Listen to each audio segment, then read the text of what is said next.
안녕하세요. 예, 반갑습니다. 굉장히 많이 오셨네요. 예. 오늘 우리가 2차 설명인데요. 먼저 여러분들 시험 보시느라고 너무너무 고생하셨고요. 정말 좋은 결과가 있기를 바랍니다. 중요한 건 지금서부터죠.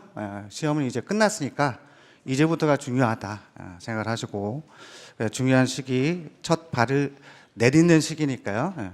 그 시기를 지금 우리가 이제 설명회로 대체하고 있습니다. 자, 여러분들을 위해서 이제 설명회 시작을 하도록 하겠습니다. 일단 여러분들 그 자료를 한번 보시죠. 주어진 시간이 그렇게 많지 않기 때문에 바로바로 좀 이제 본격적으로 좀 시작을 하도록 하고요. 자, 들어가면은 나중에 여러분들이 보시면 되고, 그건 이제 말로 좀 대치를 하도록 하겠습니다. 그러면 두 번째 페이지, 이 페이지 가셨어요. 일단 저랑 한번 눈으로 한번 보실까요? 기본적 사실관계였어요. 자, 갑은 자신 소유의 X주택을 병한테 임차 보증금 1억 원, 이렇게 해서 두 번째 줄 끝에 임대하기로 계약했고요. 계약 당일 병으로부터 이제 보증금 1억 원을 지급받았습니다. 추가적 사실관계 들어가기 전에 여러분들 특수한 기호 한번 봐보세요. 아래 각 설문에 대한 결론과 근거로 나올 수 있고요. 사선, 이유로 나올 수 있고 논거로 나올 수 있습니다. 어쨌든 이걸 설명하라. 각 설문은 상호 무관하다. 그러면서 이제 추가적인 사실관계였어요. 설문 1번입니다. 밑에 보시면 이제 2번 이렇게 담긴 이제 설문 2번이고요. 3번에서 나온 게 이제 설문 3번인데 1번도 지금 여러분들 익숙치 않은 단계에서 2번, 3번은 뺐습니다. 자, 설문 1번 한번 보시죠. 또 근데 갑은 X주택에 관해서야 전세금 2억 원으로 올려서 전세권을 설정해주면 이를 담보로 금융기관에서 대출을 받아 사업자금으로 사용할 수 있게 해달라는 병의 부탁에 따랐어요. 자, 음영 처리했고 제가 꺽쇠 표시를 해드렸어요. 한번 보실까요? 실제로는 전세권 설정 계약에 의사 없이 병과 이때 전세권 설정 계약을 체결하고요. 병명의로 전세금 2억 원, 존속기간은 이때까지로 해서 다음 줄 전세권 설정 등기를 맞춰주었습니다. 여기까지 음영 처리된 부분. 좀 머릿속에 기억을 한번 해보시죠. 그 다음 병은 그리고 나서요. 또 음영 처리 한번 더 보실까요?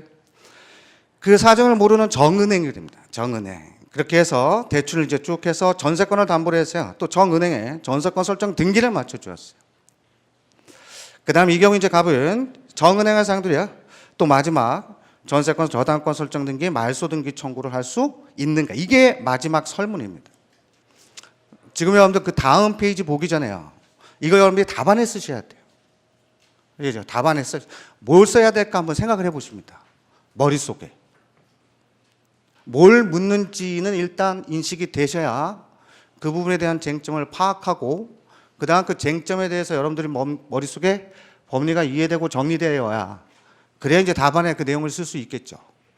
뭘 묻는 문제인지조차 모르면 애초에 손조차 못 댑니다. 물론 여러분들 이제 1차 지문은요. 이렇게 해서 할 수 있어 없어 OX로만 결정되잖아요. 그렇죠?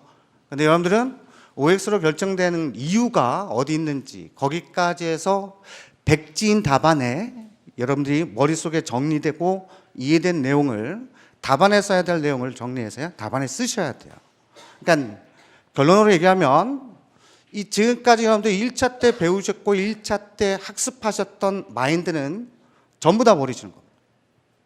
2차는 또 다른 세계다. 아시겠죠? 그 생각을 일단 하셔야 돼요. OX로 끝나는 문제가 아니다. 2차 시험. 아시겠죠? 자, 그러면 여러분들 나중에 이제 그 다음 페이지에서 확인이 되실 텐데요. 좀 생각을 해보십니다. 그럼 2차를 어떻게 해야 될까라고 하는 거예요. 자, 우선 거기 여러분들 2페이지 넘어가기 전에요. 2페이지 넘어가기 전에 그 다음 페이지 넘어가기 전에 좀 전에 봤던 그 페이지를 한번 문제 페이지를 다시 한번 봐보세요. 사실 여러분들 시험에는 초안지가 있어요. 초안지가 따로 있는데 저는 항상 강의 때마다 말씀드립니다. 초안지 별도로 초안지를 활용할 이유 없다. 문제지가 굉장히 커요. 그러니까 문제 여백을 잘 활용하세요. 아시겠죠? 그러니까 문제 보고 초안지 답안 쓰려고 하는데 초안지 어디 있지? 이렇게 찾을 이유가 없다. 그러니까 문제 바로 여백을 활용하시는 게 여러분들 시간상 절약이다. 이렇게 생각을 하시고요. 그 다음 초안을 할 때 여러분들 저는 항상 이렇게 얘기합니다. 답안은요. 이제 화면이 있기 때문에 중간서부터 작성을 하시면 일단 여러분들 답안 이 지금 설문 보셨을 때요. 이거 어떻게 할까 생각을 하셔야겠죠? 답안에 뭘 써야 되긴 하겠는데 써야 될 내용이 뭘까? 그걸 아셔야 돼요. 그걸 알면 뭐요? 쓸 내용을 공부하시면 되잖아요. 공부한 대로 답안 쓰시면 되겠죠, 여러분들. 그러면 일단 답안에 써야 되기 위해서 어떻게 접근할까? 이게 2차 마인드입니다.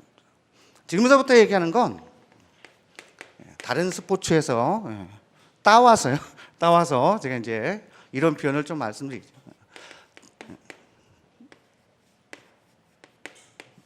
아시겠죠? 1인입니다. 1인이. 1인이를 위해서 지금 설명하는 거예요. 지금까지 뭐 여러분들 2차 경험이 굉장히 많으신 분들, 그분들을 위해서 지금 설명이 하는 게 아니라 이제 2차 지금 처음 입문하시는 분들, 그런 분들을 위해서 주안을 두고 설명을 먼저 하도록 하고요. 자, 거기에 초점을 맞춘다 생각을 하시면 되겠고요.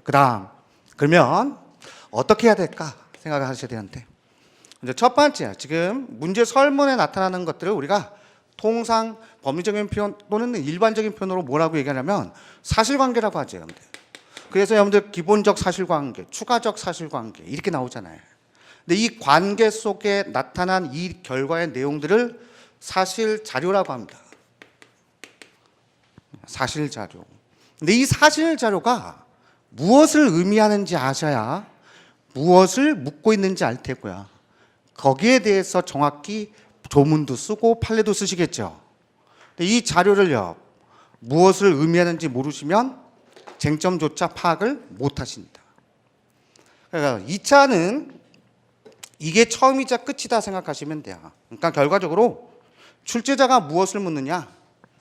사실 자료를 무엇이 쟁점인지 법률적 판단해라. 마치 여러분들이 2차 합격하시고 나서 사무실을 차렸다고 생각을 해보세요. 그러면 이제 누군가가 제가 억울한 일을 이렇게 당했습니다. 어떻게 해야 될까요? 또는 누가 나한테 이렇게 소를 제기했습니다. 제가 어떻게 대응해야 될까요? 이걸 한번 생각해 보시면 그럼 무슨 일이 있었나요? 이거죠.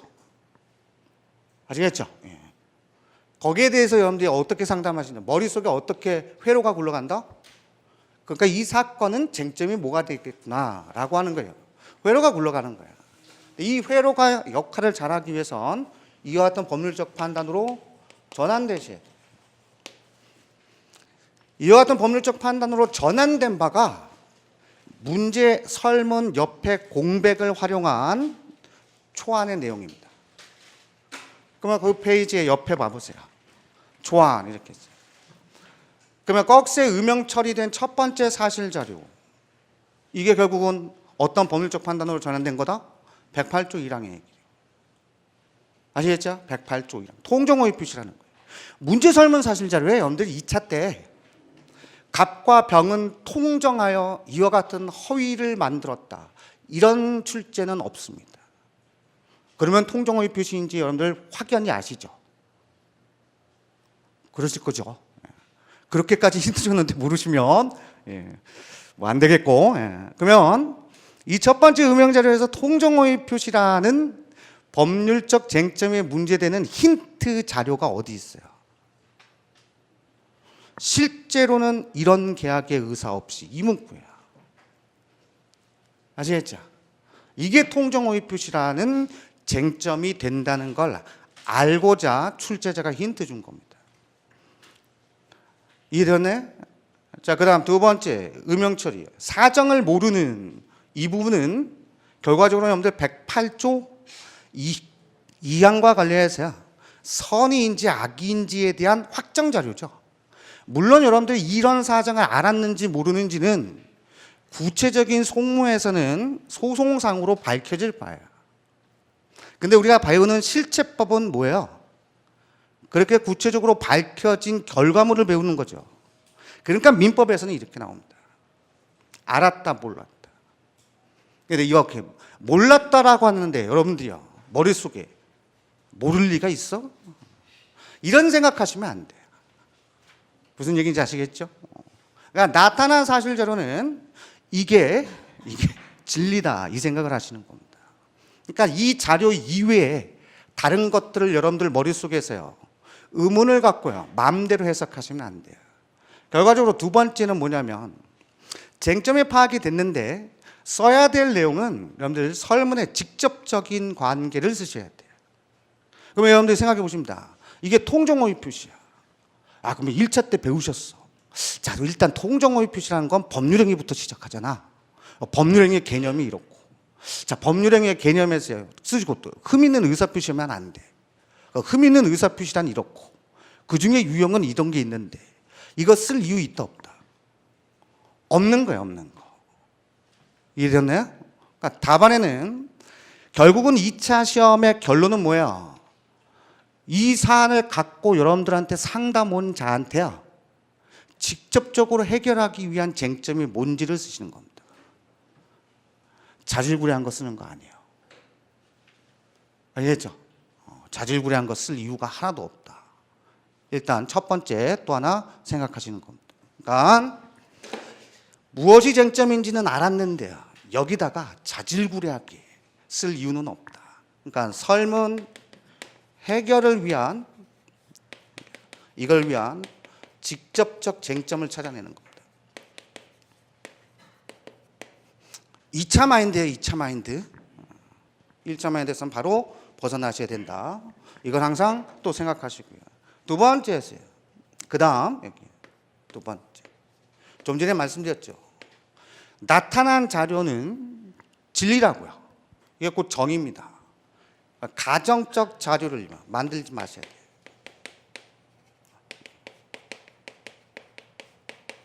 스스로야.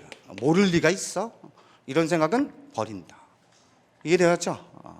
이것까지 생각하게 되면 여러분들이 이 문제를 어떻게 끌고 가서 어떻게 해결해야 되는지조차 이 길이 너무 무수히 많아지는 거예요. 혼동하지 않도록 하십니다.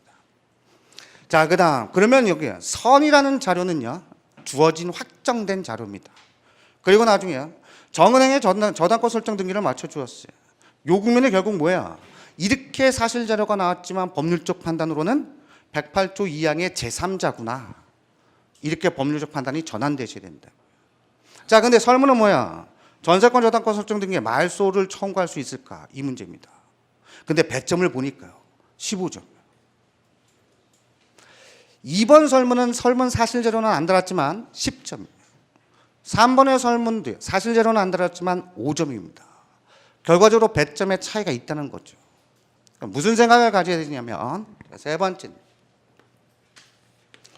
배점을 고려하셔야 돼요. 배점을 고려하신다. 자, 예를 들어서 5점짜리 설문이 나왔어요. 5점짜리 설문. 근데 여러분들이 찍은 문제야. 나 이거 공부하고 들어갔는데? 이렇게. 너무 기분이 좋죠? 답안 쓰다 보면 그냥 뭐 한 2페이지 정도 막 그냥 기분 좋게 쓰십니다. 네, 만약에 여러분들 생각해 보십니다. 5점짜리를 2페이지 답안지는 여러분들 보신 적 있나요? 나중에 보세요. 1면, 2면, 뒤에 3면, 4면.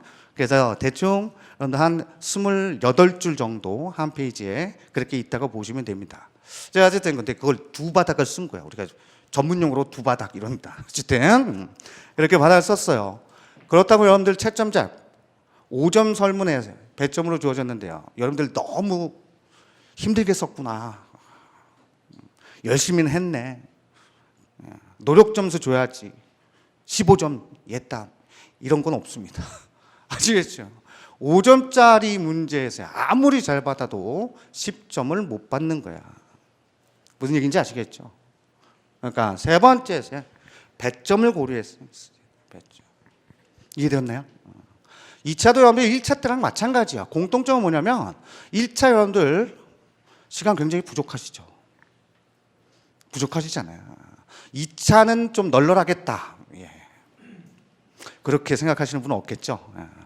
2차도 마찬가지로 쓰다가 보면요. 너무 시간이 부족해요. 막말로 생각해 보세요. 50점짜리에 60분 동안 쓰십니다.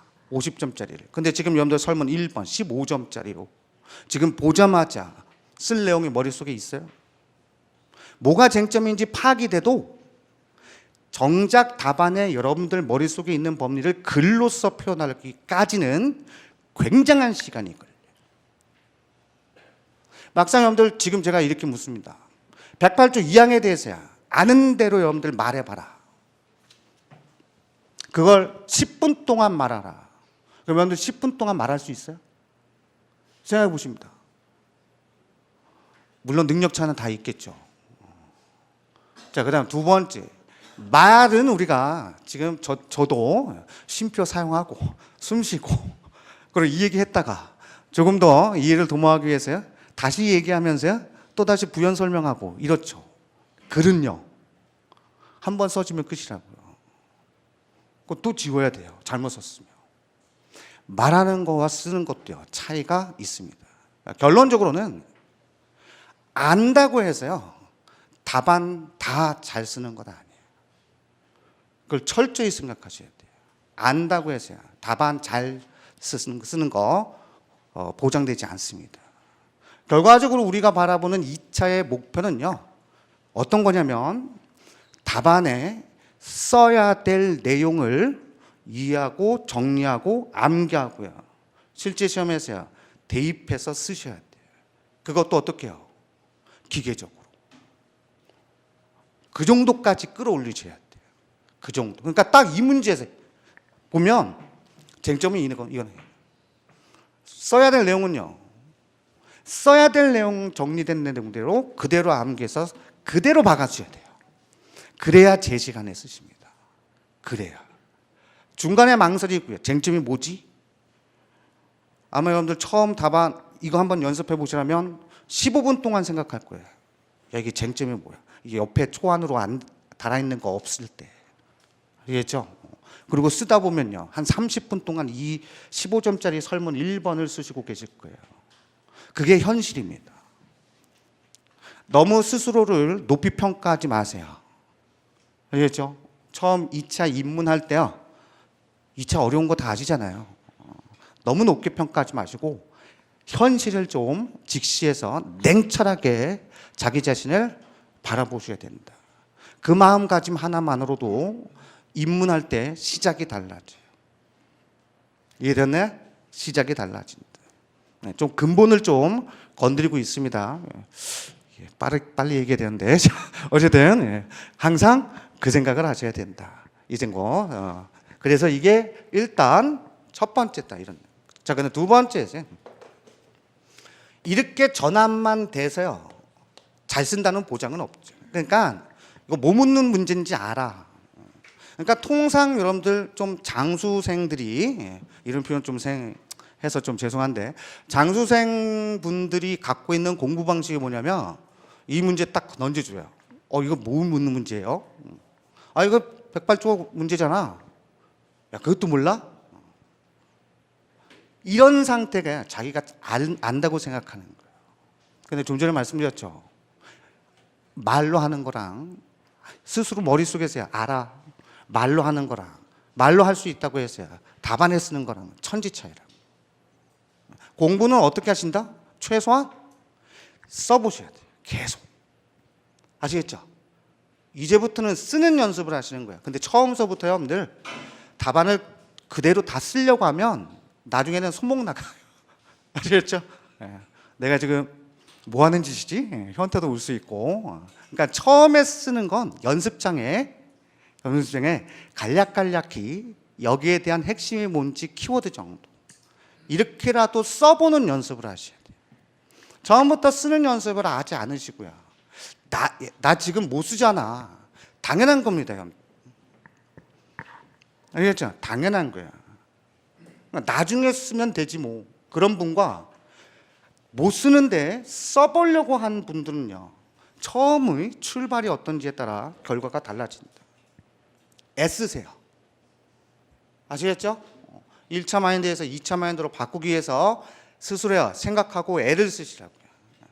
그래야 내년 결과가 좋겠다. 물론 올해 여러분들 이제 인문반 때 좀 찍어준 문제들, 그게 이제 올해 딱 터지면 올해도 합격할 수 있겠죠. 이제 통계상으로 이제 그런 확률이 이제 좀 떨어지니까 여기 이제 주안을 두고 말씀드린 얘기입니다. 자, 그래서 이렇게 전환된 쟁점을 답안에 쓰셔야 돼요. 구체적으로 답안을 작성하셔야 되잖아요. 답안에 작성하는 거 어떻게 쓰시냐? 일단 여러분들이 이 사건을 담당한 판사라고 생각합니다. 판결문 한번 보신 적 있으시나요? 판결문 한번 보시면 뭐 당사자 원고 누구고 피고 누구고 사건이 뭐고 사건 번호가 뭐고 이건 다 빼고요. 그 사건에 대해서 여러분들 판사가 판결문 쓰실 때 주문이 나와요. 주문. 그렇죠? 이게 결론입니다. 결론. 원고 청구를 진다고 할지 이긴다고 할지. 그런데 왜 이 결론이 나느냐? 이유 파트를 가는. 그래서 판결문 크게 전체로요. 주문과 이유예요. 근데 이게 여러분들 답안에 그대로 나오는 거예요. 이게 여러분들 답안. 이게 판결문입니다. 답안은요. 이 주문에 대응된 결론이 나오는 거예요. 그 다음 설문에서요. 제가 이제 사성금면서 여러분들 특수기호 보셨죠? 특수기호. 거기에 여러분들 근거를 설명하시오. 논거를 드시오. 이유를 제시하시오. 이렇게 나올 수 있어요. 그 파트가 이제 그 설문에서 출제자가 요구한 대로 근거라고 쓰든 이유라고 쓰든 논거라고 타이틀가 다는 겁니다. 알겠죠? 이게 이제 기본적인 양식이에요. 그런데 여러분들 1차 때는 무엇에 중심을 두고요? 공부하신 거? OX. 알겠죠? OX. 왜 O고 왜 X야? 이걸 다시 해야 된다고요. 이것도 백지 상태에서. 정말 고된 작업입니다. 정말 노력을 많이 해야 돼요.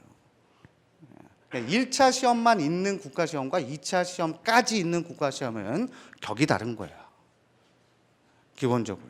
자, 그러면 다음 페이지 한번 가보시죠. 줄은 안 맞췄습니다. 28줄, 뭐 29줄 이렇게 나오는데 페이지가 이래서 일단 줄만 이렇게 좀 달았는데, 그래서 여러분들 민법 같은 경우는 1문, 2문, 1문에 50점짜리, 2문에 50점 이렇게 나옵니다. 그다음에 1문 이렇게 하고요. 자, 지금 설문 1번입니다. 로마자 1번 설문 1에 관해서 1번 결론. 이 결론에 다음 줄에 여러분들 할 수 있다 없다. 자, 보시죠. 앞에. 전세권 설정 등기에 말소 등기를 청구할 수 있는가? 이게 설문이죠. 아시겠죠? 결론은 어떻게 달아야 돼요? 할 수 있으면 할 수 있다. 할 수 없으면 할 수 없다. 이렇게 다는 거죠, 여러분들. 이렇게는 안 달죠. 둘 중에 하나는 이기겠죠. 무슨 차이인지 아시겠네?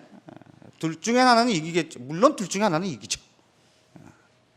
무슨 말씀을 드리려고 하냐면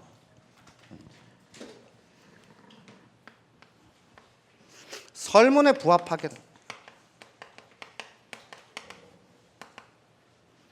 아시겠죠? 설문에 부합하게 할 수 있으면 할 수 있고 할 수 없으면 할 수 없는 거지. 누군가는 이기겠죠. 이런 건 없습니다. 자, 그다음 두 번째 1차. 이건 여러분들 이제는 아시겠죠? 예, 그냥 할 수 있다. 할 수 있으니까 동그라미. 2차 답안지. 이런 표시는 하면 안 되는 거예요. 이건 여러분들이 혼자 연습하실 때나 하는 거예요. 아시겠죠? 할 수 없으니까 X죠. 예. 이런 표현은 일체 하지 않는 겁니다. 이해됐네? 두 번째, 할 수 있다. 와, 난 강조하고 싶어. 내 느낌 온 거니까요. 느낌표 딱. 특수기호 하지 않으세요. 아시겠죠? 특수기호 같은 건 일체 답안에 쓰는 게 아닙니다. 이건 가장 기초적인 거예요. 할 수 있을까? 물음표. 판사가 그렇게 여러분들 주문해 냅니까? 안 쓰죠? 판결문 양식을 생각하신다고요.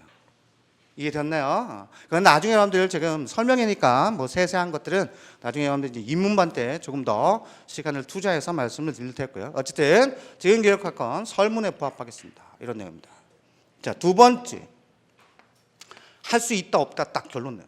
와, 그리고 이제 근거 이유 놓은 거. 자, 먼저 결론이 틀리면 점수는 70%가 깎인다 생각하시면 돼요. 주어진 15점의 70%는 날아간다. 아시겠죠? 판사가 판결문 주문 잘못 내면요, 그 판사 자질이 있어요, 없어요? 없는 거야. 생각하시라고요. 두 번째, 자, 결론은 맞췄어요. 근데 근거를 못 썼어요. 그렇다고요. 그러면 70점 깎였으니까 70점은 주겠지. 결론은 맞췄으니까. 그런 생각도 버리십니다.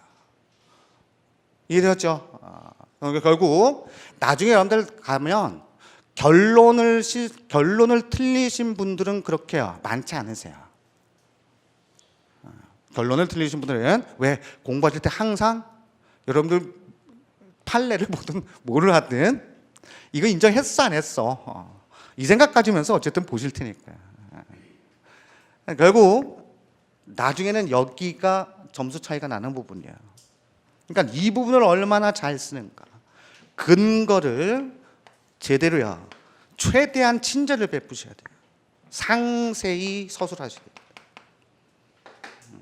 결론은 맞췄는데 근거를 보니까요, 아시지 않습니까? 채점점님과 저랑 생각이 똑같습니다. 이렇게 쓰시면 안 된다고요. 아시겠죠? 그러니까 나중에는 여러분들 점수 차이는 여기서는 이런. 자, 그러면 여러분들 또 생각하시는 거예요. 이거 뭘 써야 되는 거예요? 지금 막막하시죠? 아시겠죠? 막막하신 거예요. 막막하신데, 야, 요 부분을 쓰는 건 거의 이틀입니다. 여러분들 1차 때부터 공부를 뭘 갖고 했죠? 물론 교재 갖고 했지만 조문. 아시겠죠? 조문. 이 조문은 여러분들 어떻게 구성되어 있다? 어떠어떠 할 땐 어떠어떠하다. 아시겠죠?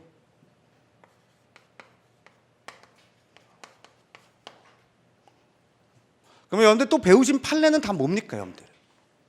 이 조문의 요건에 대한 판례, 이 조문의 효과에 대한 판례로 배우신 거잖아요.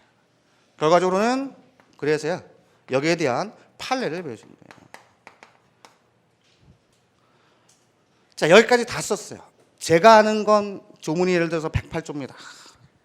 108조 2항이 이러이러할 때는 이렇습니다. 보고된대요. 그게 판례입니다. 딱 여기까지 쓰면 된다, 안 된다? 안 된다고요. 그러니까 여러분들이 상담 와서 여러분들이 합격해서 상담하는데, 예, 사건이 그렇군요. 예. 이거는 108조 1항 2항과 관계된 사안입니다. 그리고 그 조문의 내용은 이래요. 끝. 그럼 상담 받으러 오면 그래서 어떻다고요? 이렇게 할 거예요. 이렇게. 아시겠죠? 그러면 결과적으로 여러분들이 맨 마지막 마무리를 어떻게 한다? 사안을 해결하셔야 되죠. 이거 못하면 안 되는 거예요. 알겠죠? 이거 못하면 돼요. 나중에 이제 입문반 때는 조금 더 말씀드릴 바가 있는데, 어쨌든 이거 쓰는 겁니다. 자, 그런데 또 생각해 보십니다. 이 조문 찾아내야 돼요. 뭐가 문제인지 이 조문을 찾아내야 된다고요. 이 조문을 찾아내기 위해서 뭐가 선행돼야 된다? 이게 선행돼야 되겠죠. 이게. 아시겠죠? 이게 선행돼야 되는 거예요. 그러면 이게 선행되기 위해서 이 사실 자료를요, 파악이 될 수 있어야 되잖아요. 근데 이 사실 자료를 우리가 법리적으로 표현하면 뭐냐면 유형인 거예요. 이해됐네? 말소등기 청구권, 소유권에 기한 방해 배제 청구권이라는 유형, 통정호의 표시라는 유형.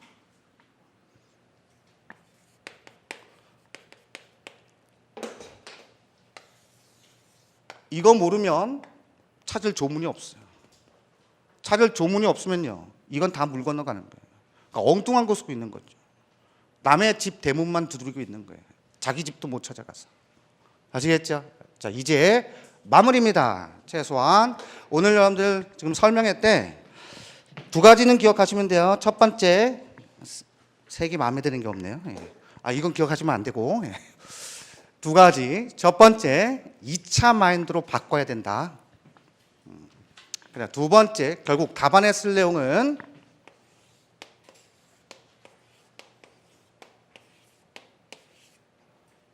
아시겠죠? 유조건효 판사다. 이 중에서 처음부터 길을 잘 들여야 될 건 여기. 이거 모르면 싹 물 건너가니까. 세 번째, 판례는 그러면 어떻게 쓰냐? 판례는 여러분들 그냥 1차 때는 지문만 보고 이 판례에 대해서 OX만 결정하시면 되잖아요. 근데 2차 때는 쓰셔야 된다고요. 근데 여러분들 판결 요지가 굉장히 길죠. 그 판결 요지 다 암기할 수 있겠어요? 물론 시험에 판례 하나만 나온다면 1년 동안 그 판례 글자 하나까지 암기해서야 쓸 수는 있겠죠. 이 판례는 핵심 키워드 또는 핵심 센텐스, 핵심 문구, 핵심을 이게 바로 뭐라고요? 답안에 써야 될 내용이라고요. 아시겠죠? 이게 답안에 써야 될 내용입니다. 시급합니다. 지금서부터 2차 마인드로 바꾸시고 2차란 이런 거구나라고 하는 걸 지금서부터 인지하시는 거예요. 그래서 여러분들 맨 마지막 페이지에 줄을 쳤지만 또 결론 옆에다 쓰지 마세요. 그리고 지금 답안은 이 판결문과 형식을 비교하니까 뭐 중간에 썼지만 좌측편입니다. 좌측편. 아시겠죠? 좌측편. 답안의 좌측편으로 쭉 밑으로요. 이 형식을 생각하시는 거예요. 그래서 결론 다음 줄에 할 수 있다, 할 수 없다. 아시겠죠? 그러니까 이거 제가 지금서부터 잘 생각하세요. 안 그러면 나중에 여러분들 이것조차도 생각하세요. 그러니까 결론 이렇게 하고 옆에다가 하이픈 긋고도 여기다가 쓰지 마시라고요. 아시겠죠? 그 다음 근거 또는 이유, 논거. 양과로 1번 목차입니다. 목차. 말소동의 조건은 발생했는지 없고. 이거 한번 여러분들 돌아가셔서 뭘 써야 될지 생각해 보세요. 동그라미 1번. 지금 줄은 이렇게 있지만 동그라미 1번으로 잡은 내용이 한 줄이라는 건 아니에요. 아시겠죠? 이게 두 줄일 수 있고 세 줄일 수 있고 그 다음에 이제 동그라미 2번에서 또 사안의 경우는 이렇다. 이게 한 줄일 수 있고 두 줄일 수 있고. 이해되었나요? 이런 형태의 틀로 써요. 뭘 써야 되는지 한번 생각해 보십니다. 생각해 보세요. 그게 이제 설명회 때 여러분들이 하나 캐치하고 가실 내용이다. 뭐 구체적인 내용은 입문반 때 조금 더 상세히 얘기하도록 합니다. 자, 이렇게 해서야 우리가 이제 설명회 때 말씀드릴 사항, 핵심적인 내용은 말씀드렸는데 뭐 부가적으로 뭐 한 가지 정도만 더 말씀드리죠. 여러분들 사람이요 정말 쓸모 있고 유용하게 고민해야 될 거, 고민하는 확률은 4%뿐이 안 된대요. 아시겠죠? 4%. 뭐 제가 강의 때 간단히 얘기한 바도 있는데 어쨌든 4%뿐이 안 됩니다. 그럼 나머지 96%의 비율을 차지하는 고민이 뭐냐면 첫 번째, 이미 일어났네요. 이미 일어난 일 고민하고 있어. 두 번째, 사소해. 뭐 일어나든 안 일어나든 뭐 중요한 건 아니에요. 사소한 거. 세 번째, 일어날 것조차 불가능한 일. 안 일어나는 거야. 네 번째, 일어나도 여러분들 힘으로는 어쩔 수 없는 거예요. 아시겠죠? 이게 96%입니다. 이걸 제외하고는 4% 정도만 정말 고민할 바입니다. 뭘 말씀드리냐면 1차 시험 끝났습니다. 결과는 나와봐야지 알죠. 내가 합격할까 불합격할까 고민하지 마시라고요. 알겠죠? 지금부터 중요한 건 뭐야? 앞으로 무엇을 어떻게 해야 하는지가 중요하다. 물론 그렇게 생각하는 게 너무 어려운 일인 건 맞아요. 그렇죠. 결과가 나오기까지는 어려운 일이지만 그렇게 해야 여러분들이 뭐 당장 1차만 합격하고 끝나는 건 아니잖아요. 1차 떨어졌다고 죽는 것도 아니니까. 중요한 건 이 이후서부터다 생각을 하시고요. 지혜롭게 선택하시고요. 또 결정하십니다. 또 이런 얘기도 있어요. 성공하는 사람의 공통은요. 성공하는 사람들의 공통은 결정을 잘 내립니다. 두 번째, 거기서 머물지 않고요. 결정한 대로 행동하는 사람이에요. 무슨 얘기인지 아시겠죠? 행동까지 여러분들 끌어낼 수 있도록 생각하십니다. 여러분들을 응원합니다. 감사합니다.